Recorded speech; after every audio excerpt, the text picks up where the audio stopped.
एक गजल ताज़ा लिखी गई हरियाणी जुबान में। परियां बरगा रूप से उसका हूरा बरगी धाम,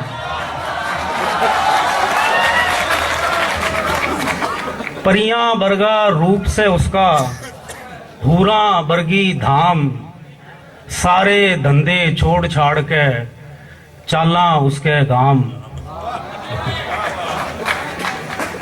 परियां बरगा रूप से उसका हूरा बरगी धाम, सारे धंधे छोड़ छाड़ के चाला उसके गाम।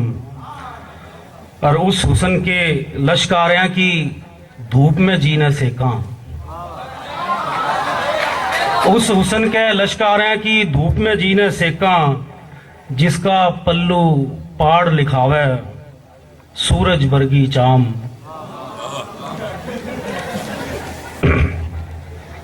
और उस मोहल्ले में एक उसकी झलक बाहर बखेरे, उस मोहल्ले में उसकी एक झलक बाहर बखेरे, उसका शीश महल मुंदे तो हो जाडे की शाम।